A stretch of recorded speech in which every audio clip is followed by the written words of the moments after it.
Pintu teater 2 telah dibuka. Para penonton yang telah memiliki karcis dipersilakan memasuki ruangan teater.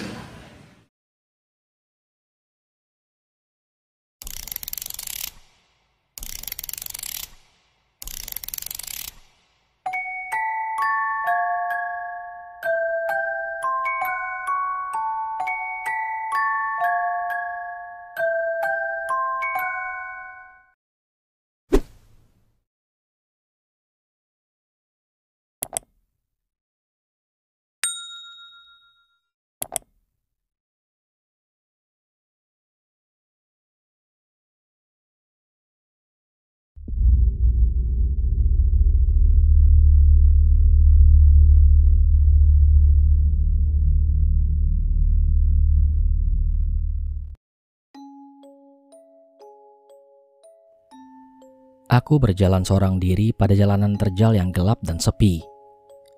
Di ujung jalan terlihat cahaya berpendar seperti nyala puluhan obor. Aku memacu langkahku agar segera tiba di tempat dengan cahaya terang itu.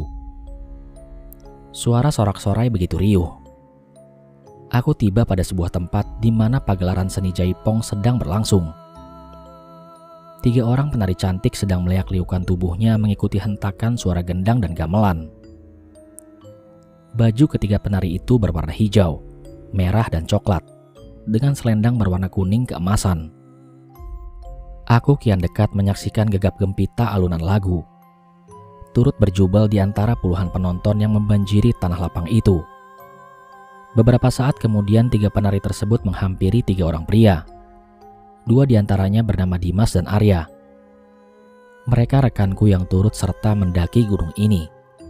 Tapi entah kenapa perasaan cemas muncul begitu dahsyat saat penari berbaju hijau menarik Dimas dengan selendangnya. Dimas terlihat tertawa senang. Beberapa kali ia melambaikan tangan ke arah penonton lain. Aku seketika maju, menyeruak di antara penonton agar bisa dekat dengan Dimas yang sedang asik menari jaipong. Dimas, kesini cepetan, ikut sama aku, ucapku pada Dimas. Ia hanya memandang ke arahku dengan tersenyum, lalu kembali menyibukkan diri dengan penari yang ada di hadapannya. Dimas. Seketika aku menendang tubuh Dimas sekuat tenaga, membuat tubuh Dimas terpental sangat jauh. Ia bangkit dan kembali menari seolah tendangan dariku tak ia rasakan. Aku mundur beberapa langkah, mengambil posisi untuk melancarkan tendangan kedua kali, berharap Dimas terpisah dari tarian itu. Pada tendangan kedua Dimas terpental hebat. Ia tampak memegangi dada lalu menatap tajam ke arahku. Jagat, tolongin, bawa aku pergi dari sini, ucap Dimas meningis menahan sakit. Mendengar ia seperti tersadar, aku segera bangkit untuk memapahnya pergi. Namun sayangnya, puluhan penonton dengan baju kuno seolah menghalangi niatku untuk meraih tangan Dimas. Mereka mendorongku sekuat tenaga hingga berhasil membuatku menjauh dari pertunjukan. Dimas, ayo pulang, ayo, pekikku sekuat tenaga. Meski pada akhirnya hal itu sia-sia. Dimas tenggelam dan larut dalam dekapan sinden jaipong. Dari kejauhan, aku melihat wajahnya terlihat pucat pasi bagai mayat. Tubuhnya tak lagi bertenaga. Ia tergelepar di tanah lapang, memandang sayu derap kaki para penari. Nafasku tersengal. Sebuah kekecewaan terasa amat sangat menyiksa. Harusnya aku bisa membawanya pergi. Tanpa terasa air mataku menitik. Rasa penyesalan tak bisa aku kendalikan. Aku terbangun dari mimpi buruk saat tertidur beberapa jam lalu. Eva dan Tiwi yang duduk di hadapanku mencoba menenangkan meski mereka tahu bahwa mimpiku adalah pertanda sesuatu. Fajar menyingsing di punggung Gunung Lawu. Secercah cahaya berwarna oranye terlihat di ufuk langit timur. Mimpi itu terasa amat nyata. Hingga saat aku terbangun, aku bisa mengenali beberapa jalan untuk sampai pada titik di mana aku berjumpa dengan Dimas melalui mimpi. Tak ada bekal makanan yang tersisa. kami bangkit untuk melanjutkan perjalanan pulang. "Lewat sini," ajakku pada Eva dan Pratiwi. Aku berhenti pada suatu tempat. Ini seperti yang ada dalam mimpiku. Aku berdiri memandang suatu titik yang aku kenali sebagai tempat para penari menawan Dimas. Meski sempat ragu, akhirnya langkah kakiku menuju pada sebuah sisi jurang berbatu. Namun tiba-tiba Eva menjerit histeris seraya memeluk tubuh Pratiwi. Tangannya menunjuk pada suatu pohon besar yang tak jauh dari tempat kami berdiri. Dan benar saja, sesosok tubuh terjepit di antara dahan dan belukar di sisi tebing. Kami segera mendekati tubuh yang telah tak bernyawa itu, yang merupakan mayat Dimas. Tubuhnya mulai kaku, mulutnya menganga. Di lehernya terjerat sebuah selendang berwarna kuning keemasan. Tubuhku lunglai seketika. Mimpi yang aku alami semalam ternyata adalah sebuah firasat buruk. Dimas tewas dengan kondisi memprihatinkan. Lehernya seperti dicekik dengan selendang. Kami bertiga hanya bisa tertunduk tak tahu apa yang harus kami lakukan pada mayat teman kami itu. Kami berjalan menjauh dari tempat itu, meski beberapa kali tetap menoleh pada mayat Dimas yang seolah meminta diajak pulang. Kami terus melanjutkan perjalanan menyusuri jalan yang terjal.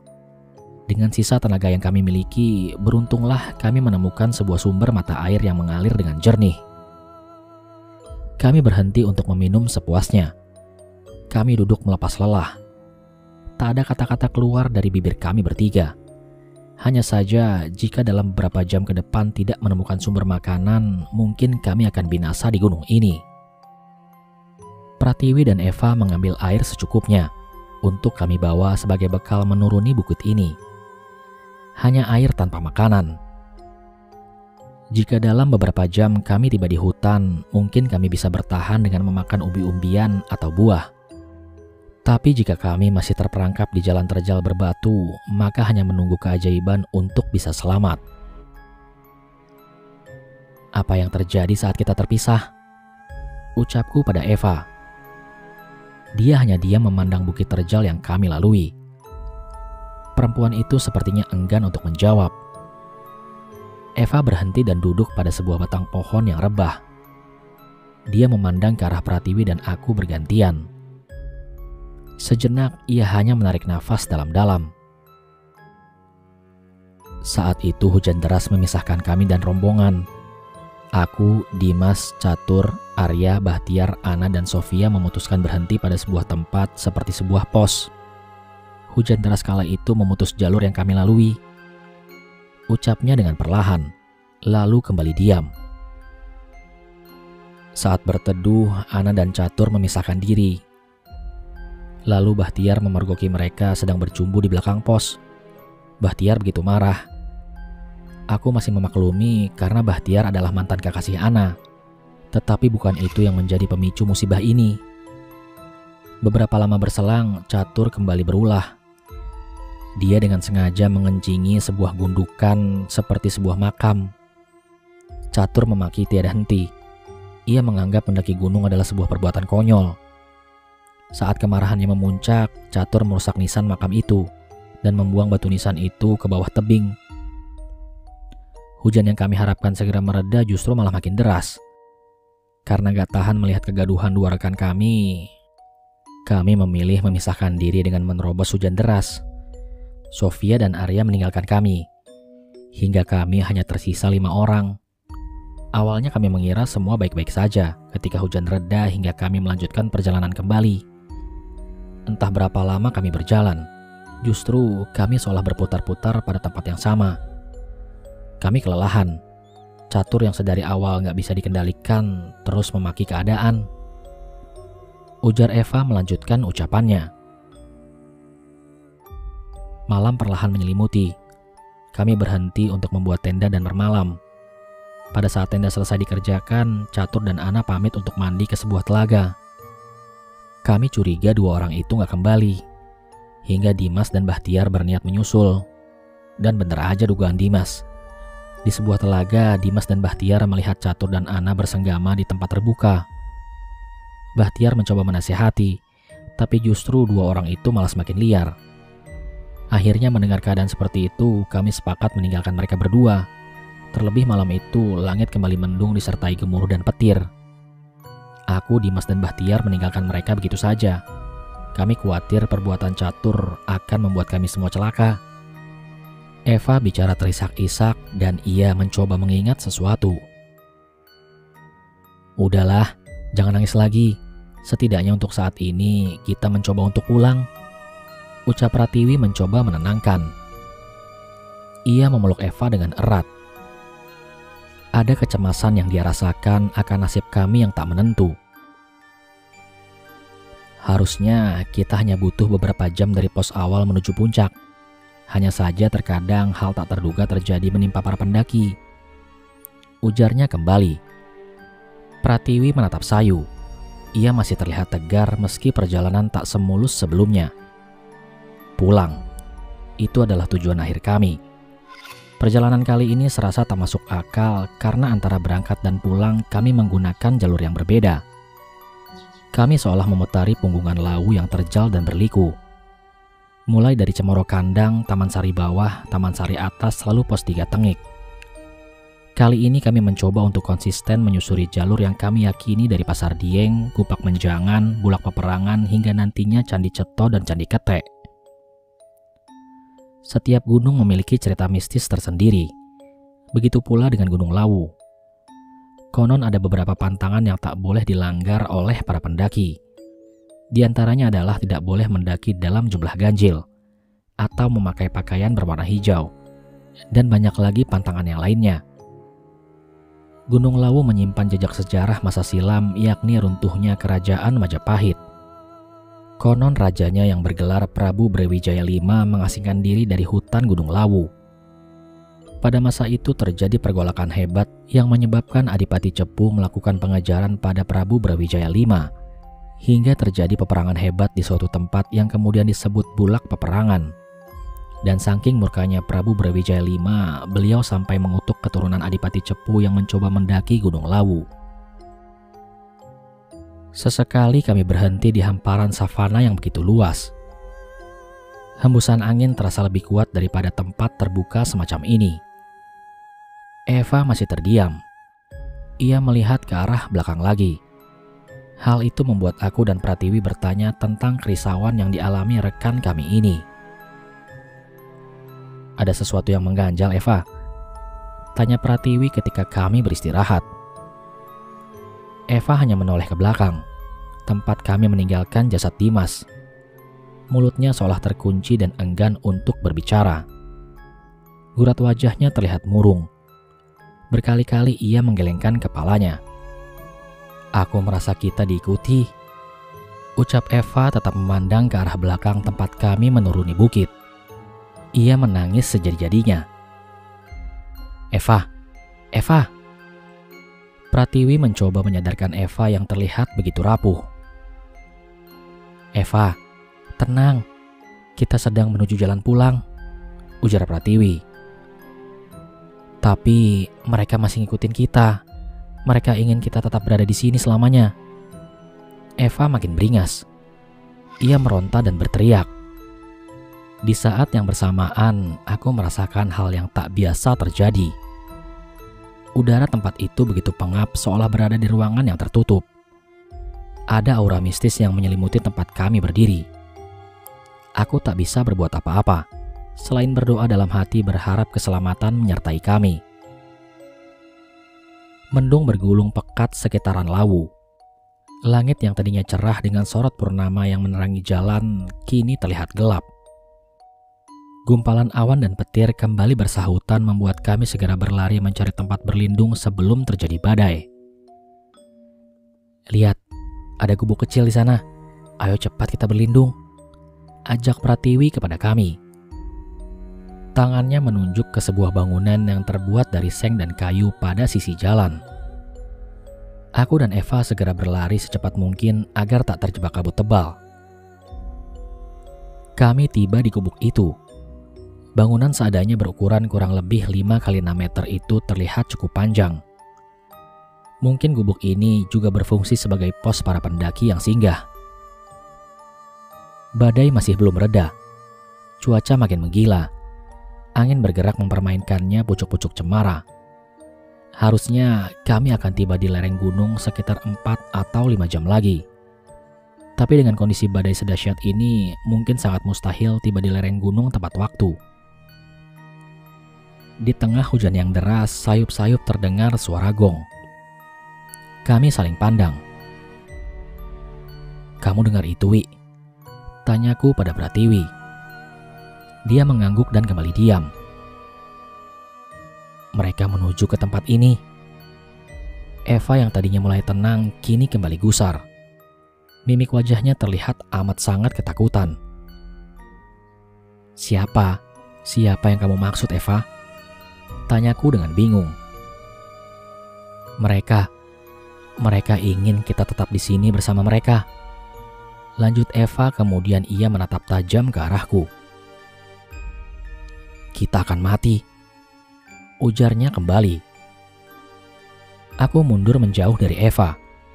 Aku ingin menganggap ucapannya adalah ancaman. Tetapi beberapa hal ganjil pun juga aku rasakan. "Gak mungkin. Kita pasti bisa keluar dari sini, Eva," bantahku pada Eva. Aku bergantian memandang Pratiwi yang bersandar di sudut gubuk. Dia tampak tertunduk seolah menyembunyikan sesuatu. "Tiwi." Aku larut dalam suasana itu. Bingung dan kalut menjadi satu. "Benar, Eva benar. Kita gak akan bisa pernah pulang. Ada keanehan yang sedang berlangsung. Malam ini terasa begitu panjang. Ayo, jangan nyerah. Kita pasti bisa keluar dari sini." Aku terus menyangkal.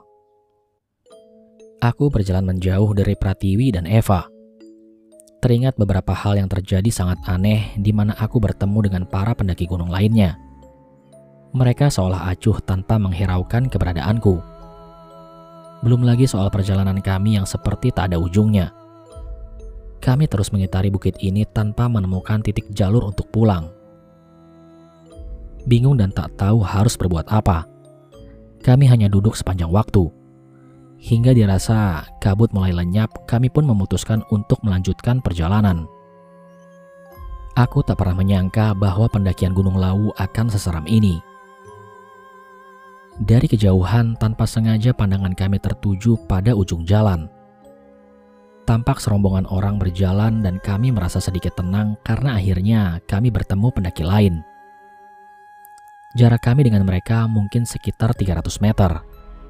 Jarak yang tidak terlalu jauh jika kami mempercepat langkah mungkin akan segera menyusul mereka. Tunggu!" teriakku sekuat tenaga. Mereka terus berjalan tanpa menghiraukan kami. Mungkin hembusan angin membuat suaraku terhalang kepada mereka. Aku terus berteriak dan berlarian hingga kami benar-benar berada sangat dekat dengan mereka. Pratiwi tiba-tiba berhenti. Ia menarik tanganku agar tak terus mengikuti orang-orang itu. "Jagat, ayo pergi. Sepertinya mereka..." Pratiwi terdiam. Seseorang dari mereka menoleh ke arah kami. Aku terkejut nyaris terjungkal. Sebuah pemandangan mengerikan ada di hadapanku. Serombongan orang yang kusangka pendaki itu ternyata sekumpulan makhluk-makhluk mengerikan. Wajah mereka pucat, mengelupas dengan bagian tubuh yang sudah tidak utuh lagi. Aroma busuk menyebar menyeruak masuk menuju hidung. "Ayo cepat pergi." Pratiwi berbalik arah kemudian berlari diikuti aku dan Eva yang sama ketakutan dengannya. "Jagat, mereka ngejar kita," ujar Pratiwi yang kemudian langsung menoleh ke arah belakang. Bahkan kami justru tak sempat memperhatikan jalan yang kami lalui. Kami terperosok ke semak belukar.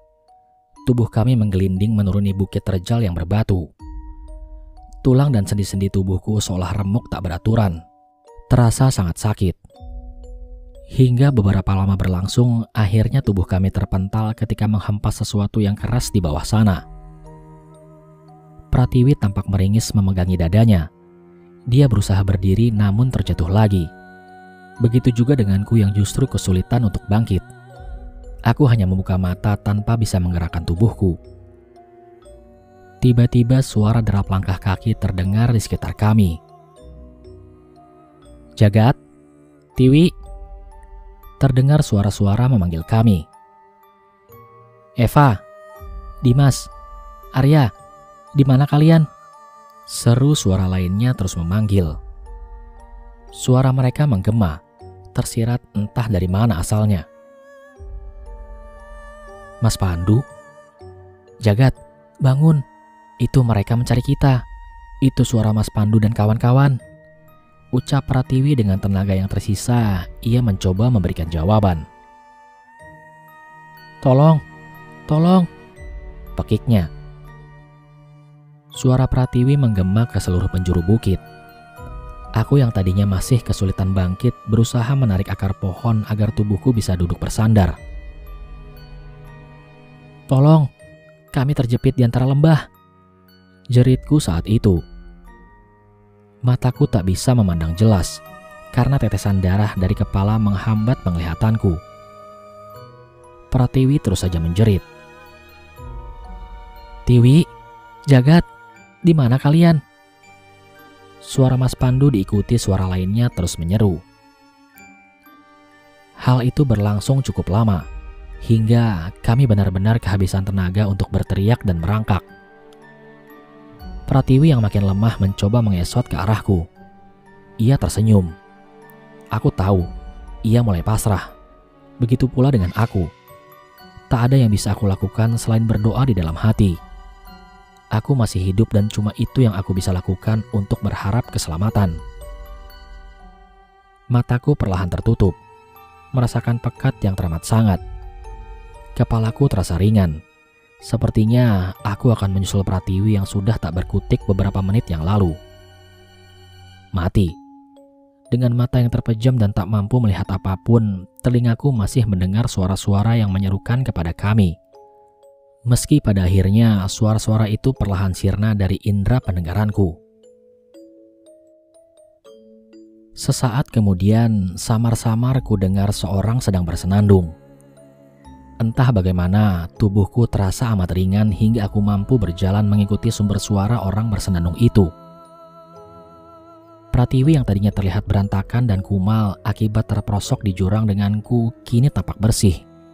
Wangi dan wajahnya seolah memancarkan cahaya. Wi, dengar suara itu nggak? Merdu banget ya. Mari kita ke sana. Suara itu begitu menenteramkan hati. Ucapku pada Pratiwi. Di sebuah batu besar, di tengah sebuah telaga yang begitu jernih airnya, terlihat seorang pria tua berpakaian serba hitam dengan belangkon di kepalanya. Pria itu berdiri sementara tangannya sibuk mengibaskan secarik kain berwarna putih yang menjuntai di permukaan air. Tempat itu sangat harum. Terlihat sebaran bunga setaman, dupa dan menyan juga begitu banyak. Juga banyak sesaji di setiap sudut lokasi. Jagat, Pratiwi. Tak jauh dari pria tua itu, beberapa orang berteriak menyebut nama kami. Kali ini kami bisa melihat dengan jelas siapa saja mereka. Tampak Mas Pandu, Mbak Gendis, Purwanto, Aji dan Ratri. Mereka adalah senior Mapala di kampusku. Sibuk bergerak ke sana kemari memeriksa tebing, celah batu dan semak belukar seperti mencari sesuatu. Itu mereka, ujar Mas Aji menunjuk satu arah. Hal itu membuat mereka semua berlarian menuju tempat yang ditunjukkan Mas Aji. Aneh, kenapa mereka tak melihatku? Padahal aku hanya berjarak beberapa meter dari mereka. Tempat itu begitu ramai. Tak hanya rekan Mapala saja. Beberapa warga juga semacam tim SAR terlihat menyebar ke segala penjuru. Perasaanku mulai tak nyaman ketika Mas Pandu dan Mas Aji menuruni celah sempit sebuah semak. Dengan bantuan tali tambang, beberapa orang menuruni celah itu sedangkan yang lainnya memegangi tali. Aku yang mengamati mereka sontak tersentak kaget. Sesosok tubuh mereka tarik ke permukaan. Itu Eva, teriakku pada Pratiwi. Mereka mengangkat tubuh Eva yang mulai membusuk. Sebuah kantong mayat mereka siapkan untuk jasad Eva. Aku dan Pratiwi saling pandang.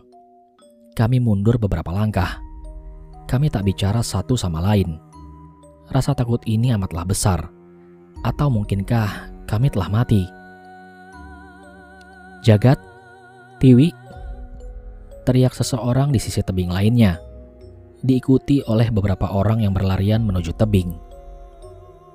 "Cepetan, sepertinya mereka kritis," ujar Mbak Ratri, salah satu anggota Mapala. Aku dan Tiwi turut kaget, berlari ke tempat orang berkerumun. Perlahan tubuhku terlihat terkapar tak begitu jauh dari tubuh Pratiwi yang tergelepar. Aneh, aku melihat tubuhku sendiri. Dalam keadaan bingung, aku dan Pratiwi saling bergandengan tangan, mengikuti proses evakuasi itu. Sesuatu yang kuat menarikku. Aku seperti terhisap ke suatu dimensi. Tubuhku terhisap bagai serpihan debu. Seketika aku terbatuk. Kepalaku sangat pening. "Lihat, dia mulai sadar," ujar seseorang. Aku kemudian membuka mata, merasakan udara begitu dingin. Aku lihat Mas Aji, Mas Pandu, dan teman lainnya mengelilingiku. "Jagat, kamu akan segera pulang," ucap Ratri memandangku. Tangannya sibuk memakaikan baju dan jaket menyelimuti tubuhku yang setengah telanjang. Sementara tak jauh dariku tampak Pratiwi yang juga mulai siuman. Ia terlihat lebih bugar dariku, hanya saja ia terlihat linglung. "Apa yang terjadi, Mbak?" tanyaku pada Ratri. Ia tampak tak menjawab apapun. "Jagat, kami telah melakukan pencarian ke seluruh penjuru tebing dan jurang selama 7 minggu. Syukurlah akhirnya kami bisa menemukan kalian selamat," ujar Aji menjawab pertanyaanku. 7 minggu? Aku mengerutkan kening. Merasa jawaban yang aku dengar sangat ganjil. "Mustahil. Kami berada di gunung ini hanya sekitar 5 hari, ucapku dengan bingung. "Terus kenapa aku bertelanjang dada, Mas?" tanyaku kembali. "Udahlah, jangan dipikirin lagi. Kamu akan punya banyak waktu bercerita nanti ketika pulih. Terkadang hawa di gunung membuat seseorang berhalusinasi. Kami menemukanmu bertelanjang dada, tanpa alas kaki memeluk setumpuk kayu dan ranting kering," ujarnya kepadaku. Proses evakuasi terus berlangsung. Meski medan yang sangat berat, akhirnya jenazah Catur, Ana, Dimas, dan Eva berhasil dievakuasi. Sementara aku, Pratiwi, Bahtiar, Arya, dan Sofia selamat meski tersesat di jalur yang berbeda dan mengalami kejadian yang tak kalah ganjil lainnya. Aku ingat, beberapa saat yang lalu bajuku basah dan aku hendak menjemurnya. Sambil menunggu bajuku kering, aku mengumpulkan kayu bakar untuk api unggun. Kepalaku terasa sangat sakit. Sulit sekali untuk mengingat sesuatu. Bahkan kata mereka, aku kesulitan berbicara selama lebih dari 3 jam setelah ditemukan. Aku dan Pratiwi berhasil ditemukan setelah dinyatakan hilang selama 7 minggu. Apakah aku jera? Tentu tidak. Itu adalah titik balik di mana mendaki gunung adalah menjadi candu baru buatku. Selalu ada niat di hatiku menziarahi mereka yang telah hilang atau meninggal di gunung, ataupun sekedar datang untuk menyatu mengagumi karya Maha Agung dari Sang Pencipta. Pengalaman itu aku anggap sebagai hukuman yang setimpal karena jauh sebelum ini terjadi, aku selalu berpikiran negatif pada para pendaki. Orang-orang ini yang semula aku anggap sekumpulan orang tak berguna, kini memiliki hubungan erat sebagai saudara bagiku. Mereka menerobos kesukaran dan melalaikan rasa nyaman, hanya untuk membawa aku kembali pulang. Kini setelah sekian lama waktu berlalu, aku selalu berusaha menjadi bagian dari mereka, para pecinta alam, berpetualang menjelajahi belantara dan pegunungan serta bukit lainnya.